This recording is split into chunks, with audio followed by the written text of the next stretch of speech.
درود دوستان، سینا هستم. خوش اومدید به کانالم. توی این کانال قرار آموزش درباره همه چیز بذارم. توی این ویدیو قرار ورژن 9 PS4 رو کپی خور کنیم. خودم چون کپی خورم 755 بود، میخوام بیام روی ورژن 9 که پایداریش در سطح 505.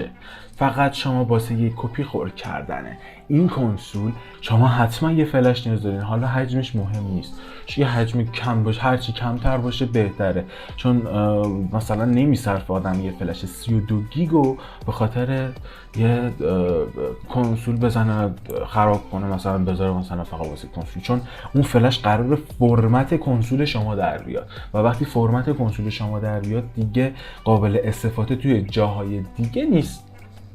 خب ما میریم برای آموزش. اول از همه خب من چون ورژنم 755 باید کنسولمو آپدیت کنم. برای آپدیت کردن کنسول شما نیاز به یک فلش داریم. دوستان من یه فلش 32 گیگابایت دارم. اول از همه چک میکنید که حتما واسه آپدیت کردن PS4 تون فلشتون باید فرمتش XFAT باشه یا FAT 32. ما XFAT رو همیشه ترجیح میدیم چون FAT 32 بعد 4 گیگ بریزه، XFAT کامل میریزه. پس میذاریم روی XFAT، توی چیز دیگه ای نمیذاریم. واسه اون کارم فرمت رو میزنیم و رو XFAT انتخاب میکنیم و استارت رو میزنیم که انجام بشه. خلاص وقتی گذاشتیم یه فولدر داخل فلشمون ایجاد میکنیم، مهم نیست فایلای دیگه توش باشه، یه فولدر داخل فلشمون ایجاد میکنیم به نام PS4 با حروف بزرگ. دقت کنید حروفش باید بزرگ باشه. و یه فولدر داخل PS4 درست میکنیم که حتما باید با نام آپدیت و حروف بزرگ باشه. بعد اون فایلی که من داخل چنل قرار دادم به عنوان آپدیت ریتیل، بذارین چنلم بالا بیارم بهتون قشنگ نشون بدم. این دوتا فایلی که توی کانالم قرار دادم، این فایل اولی رو شما دانلود میکنی، اسمش رو به PS4 update.pop تغییر میدی. پس چی شد؟ این فایل رو دانلود میکنی. این فایل به درد ما نمیخوره. این فایل واسه وقتی که میخوایم کنسول رو ریکاوری کنیم و باید از طریق سیف مود این کار رو انجام میدیم. ما صرفا اینو دانلود میکنیم و اسمش رو به PS4 update تغییر میدیم. اون دات پاپ آخرش هم که فرمت فایله. خب کاری که ما میکنیم فلش رو اجکت میکنیم. این فلش صرفاً برای آپدیت PS4. شما مثلا ورژن 852 این 755 این 702 هستین که نیاز دارین کنسولتون رو آپدیت کنید، باید این حرکت رو انجام بدید. حرکت دوم ما چیه؟ ما یک فلش دیگه برمی‌داریم. خب چون من میخوام این کار انجام بدم، شما میتونید اصلا روی فلش آپدیت رو بریزید، بعد فلش رو دوباره فرمت کنید و این فلش رو مختص PS4 تون قرار بدید. من یک فلش دیگه دارم و اون فلش رو قرار میدم داخل دستگاه. اون فلش هم حجمش کمتر، نزدیک به 8 گیگابایت، کلا هم همین کنه. فلش 8 گیگابایتیمون که اینجاست، حتما دقت کنید. اولین کاری که میکنید فرمت و میذارید روی XFAT. خب یعنی فلشمون رو فرمت XFAT قرار میدیم، استارت رو میزنیم. من یه بار فرمت کردم دیگه لازم به این کار نیست. دومین کاری که میکنیم، من یه فایل واسهتون قرار میدم به اسم forusb.zip قرار میدم واسهتون توی اونجا توی تلگرام. بعد از طریق چی؟ از طریق این فایل یه دونه فایل نصبی داره به عنوان ویندوز 32 دیسک منیجر. اینو میزنیم، اینا رو اکسپت میکنیم و اینستال میکنیم. من فرآیند اینستالش رو رفتم. همینطوری میزنیم یه برنامه عادیه که تو کامپیوترتون نصب میشه. ما این نرم افزار رو بهش نیاز داریم. پس کاری که میکنیم روش کلیک میکنیم و این مشخصات رو ما مشاهده میکنیم. کاری که بعد انجام میدیم اینه، اول چک میکنیم که دیوایس درست انتخاب کرده باشه. البته اگه یه فلش داده باشه همون فلش رو به عنوان دیسک انتخاب میکنیم، ولی اگه دیسک توی دیسک درایوتون باشه اونم بالا میاره.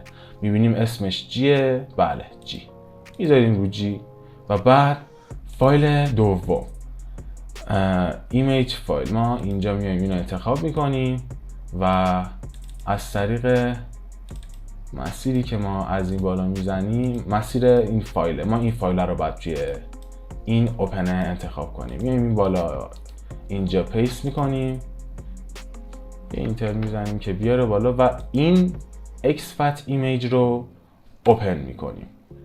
اکسترکت ایمیج رو که اوکی کردیم، کار خاص دیگه این نباید انجام بدیم. روی رایت میزنیم، رایتینگ د فیزیکال پچ باعث میشه که همه چیزتون فلش چیز بشه دیگه، کلا فلشتون فرمت PS4 تون در بیاد دیگه، قابل استفاده نیستش. یه بار فلش رو میگه دوباره فرمت میکنه، اشکال نداره، یه سو میزنیم و میره ساکسسفول و بعد ابتدا فایلمون رو اجکت میکنیم و سپس زبدرون رو میزنیم. حالا میریم سراغ آموزش های داخل PS4. همونطور که مشاهده میکنید من ورژنمو بهتون نشون میدم، اینجاشو سانسور میکنم که یه وقتی بعضیا سوء استفاده نکنن. این مک ادرس هم از قبل گولتن روش ران شده بوده، چون من رو رسموت گذاشتم به خاطر اینکه ورژنم 7.55 هستش. همونطور که میبینی ورژنم 7.55 میام بیرون و اولین کاری که میکنید چیه؟ هومبروهای معمولی مثل ریموت پکیج اینستالر و دیگه این هومبروها رو پاک میکنیم، چون اینا هیچ کدوم با ورژن 9 سازگاری ندارن و امکان داره که وقتی که برنامه رو بالا میاریم خاموشی بدن. پس ما پاک میکنیم جلو این برنامه ها رو. PS4 مون رو آپدیت کنیم، اولین کاری که انجام میدیم اینه که اگه از قبل پیلود دیزیبل آپدیت رو زده بودیم، باید الان انیبل آپدیت رو بزنیم که به مشکل بر نخوریم. منم هاست کارو رو بالا میارم که از اون بر دیزیبل آپدیت رو انیبل آپدیت روش بزنم. ولی اگه شما مثلا نزدید این پیلود رو کنسولتون، میتونید خیلی راحت آپدیت کنید کنسول رو، یعنی نیاز به این کارا نیست. منم این هاست کارو لایت رو بالا بیارم که باش دیزیبل آپدیت رو انجام بدیم. هیچ کار خاصی هم نداره، یعنی بلافاصله بعد از اینکه پیلود بالا اومد الان جلبریک الان وب کیت داره انجام میشه، کار خاصی نداره. ما گولتن 1 و 1 میزنیم، نمیخوام زیاد کارمون سنگین پیش بره، ما میسیم تا گولتن 1 و 1 بالا بیاد. امیدوارم که خاموشی نده. بله پیلودا بالا اومد. اگه اینجا متاسفانه گولتن بد بالا اومد، یعنی پلیز رو حالت پلیز ویت گیریشش. ما اگه بریم توی تنظیمات ممکنه خراب بشه. خب کاری که ما میکنیم اینه، میایم انیبل آپدیت رو اینجا میزنیم، هاست میگم دیگه، بله انیبل آپدیت هم که لانچ شد، کنسول رو از همینجا خاموش میکنیم چون کنسول فریز داده و خوشبختانه ما این پیلود هم فعال کردیم. ما میریم واسه ترن آف کنسول و خاموشی که به ما میده. مالا چون ورژن 9 فوق العاده پایداره، دیفول واسه ورژن 9 وارد عمل بشه. منتها دیگه واسه ورژن 9 هاست فرقی نداره کدوم هاست استفاده کنید. من الان بذارین کنسولم لود بشه، لود آپ بشه. من که دیگه واسم مهم نیست خود راستیتش دیگه کدوم هاست باشه یا نه. هر هاستی بزنید جلبریکش یه جوره، جلبریکش فوق العاده پایداره، یه چیزی که واقعا آدم شاخ در میاره، یعنی در سطح 505. پس از اینکه پیلود انیبل آپدیت رو زدین، اگه دیزیبل آپدیت رو قبلش زده باشین، یعنی کپی خور شما 755 باشه، دیزیبل آپدیت رو قبلش زده باشین، بعد یه بار انیبل آپدیت رو بزنید تا کنسولتون آپدیت بشه. ما اگه نکردین اصلا لازم نیست، اگه ورژن‌های بالاتر باشه که تا حالا جیل بریک نکردین لازم نیست این کار رو انجام بدید. فلش مربوط به آپدیت رو توی کنسولم میزنم، وارد قسمت ستینگ میشیم، قسمت دیوایسز، USB دیوایس استوریج وای میسیم تا PS4 مون USB رو بشناسه. پس از اینکه شناخت PS4 مون، وارد قسمت سیستم سافر آپدیت میشیم و نکست میذاریم کنسول خودش آپدیت میکنه. کپی فایل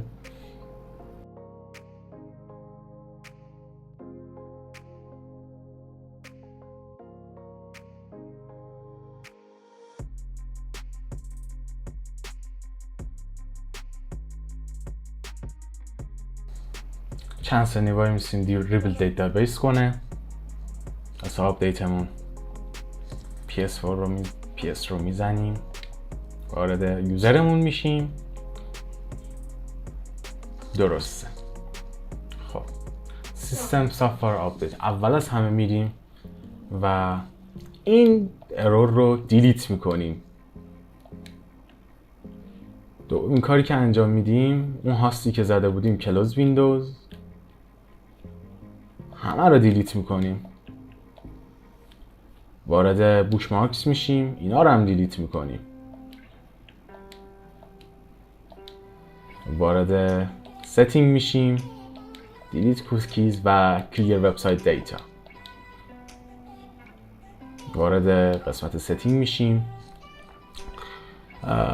کاری که میکنیم اون فلشی که زده بودیم رو نباید بکشیم دوستان. فلش رو کجا میکشیم؟ فلش رو توی این قسمت میکشیم، یعنی توی قسمت دیوایسز و USB استوریج دیوایس. از اینجا اجکت میکنیم فلشمون رو. وقتی که فلشمون رو اجکت کردیم، دستگاهمون رو به اینترنت متصل میکنیم. من دستگاه رو به اینترنت متصل میکنم. احتمال اینکه خاموشی بده، احتمال اینکه بند کنه اصلا وجود نداره تو ورژن 9.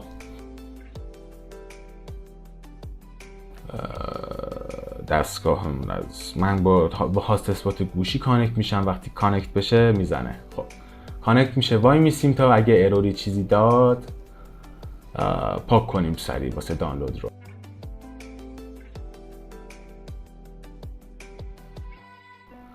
توی سیستم و اتوماتیک دانلود باید همه اینا خاموش باشه. دقت کنید همه این ستا باید خاموش باشه. اتوماتیک دانلود ها قبل از اصلا کلا همه کار این ستا رو خاموش کنید و بعد با فلش بزنید آپدیت کنید. خب همونطور که میبینید ارور آپدیت به ما نداد.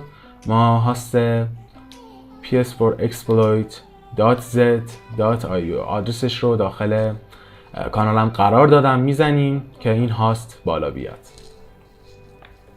وای میسیم تا آفلاین کش رو انجام بده. یه خورده طول میکشه. دومین کاری که میکنیم میایم روی کش جیل بریک میزنیم که جیل بریکمون رو کش کنه. چیزی هم نداشت جیل بریکش، یه چیز ساده. میام رو پیلود پیج میذاریم که پیلود پیج هم یه جورایی کش کنه که کش آفلاین نداره پیلود پیج. ما همینطوری میایم رو پیلود پیج که اگه چیز کرد اروری بهمون نده. وارد حالا میریم چیکار میکنیم؟ اینترنتمون رو کامل قطع میکنیم. وارد اینترنت براوزر میشیم. اون فلش 8 گیگی که فایل اکسپلویت رو روش ریخته بودیم مربوط به باگ بود، اون رو در دستمون قرار میدیم. اون رو باید داشته باشیم. اون فلشی که باش آپدیت کردیم اون میذاریم کنار. خب یا اصلا چجوری بهتون بگم، اون فلشی که آپدیت کردیم اون میریم اون حرکاتی که تو فلش جیل بریک انجام دادیم رو اون میتونیم بزنیم. هر کاری که خودتون مایل، لازم نیست تو فلش داشته باشید. روی فلش هم میتونیم آپدیت رو انجام بدیم، هم میتونیم بعدش که آپدیت رو انجام بدیم میتونیم برگردیم به کامپیوتر و به حرکت کپی خور رو روش انجام بدیم. حالا چیکار میکنیم؟ یه خورده جویستیک رو تکون میدیم تا انگشت بشه. بعد روی جیل بریک میزنیم. روی جیل بریک میزنیم، وای میسیم تا بهمون یه پیغام بده.